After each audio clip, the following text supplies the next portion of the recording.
আসসালামু আলাইকুম এভরিওয়ান। আজকে চলে গিয়েছিলাম নিউ মার্কেটে শীতের জন্য কেনাকাটা করতে, যেহেতু শীত এসে পড়েছে অলরেডি। বাইরে প্রচুর ঠান্ডা। আজকে আমাদের নিউ মার্কেটে যেতে প্রায় 1 থেকে 1.5 ঘন্টার মতো সময় লেগেছে, কারণ মিটিং ছিল কিসের জন্য, এত জ্যাম ছিল যা বলার মতো না।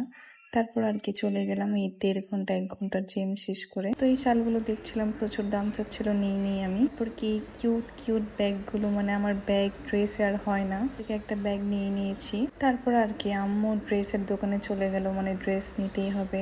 মানে গিয়েছিলাম এক কাজে, হয়ে গেছে আরেক কাজ।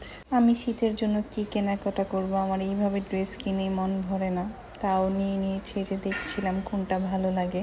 আমি এটা দেখেছিলাম, পরে এটা দেখলাম যে না, এটা বেশি সুন্দর, এটাই আম্মু বলছে যে এটাই নিয়ে নাও। এই হচ্ছে নিয়েছিলাম। তারপর কি শীতের জন্য তো একটা হুডি লাগবেই, তা না নিলে কি আর হয়।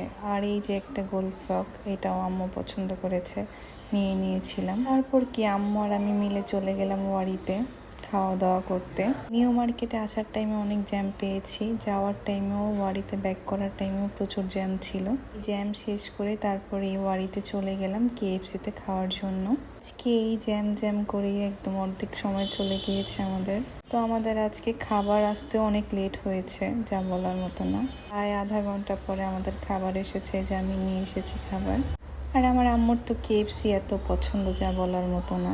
আগে তার জন্য ধানমন্ডি যাওয়া লাগতো কেএফসি খেতে। আর বাসায় আসার পর দেখি আমার এত জামা, এগুলা যে কি করব আমি নিজেও জানি না। এগুলো গতকালকে ট্রেলার্স থেকে নিয়ে এসেছি, আর আজকে গিয়ে আবার কতগুলো ড্রেস কিনে নিয়ে আসছি। এই যে দেখেন, ব্যাগ, হুডি, জামা, মানে এগুলো রাখতে আমি শেষ। তো আজকে এখানে আসসালামু আলাইকুম।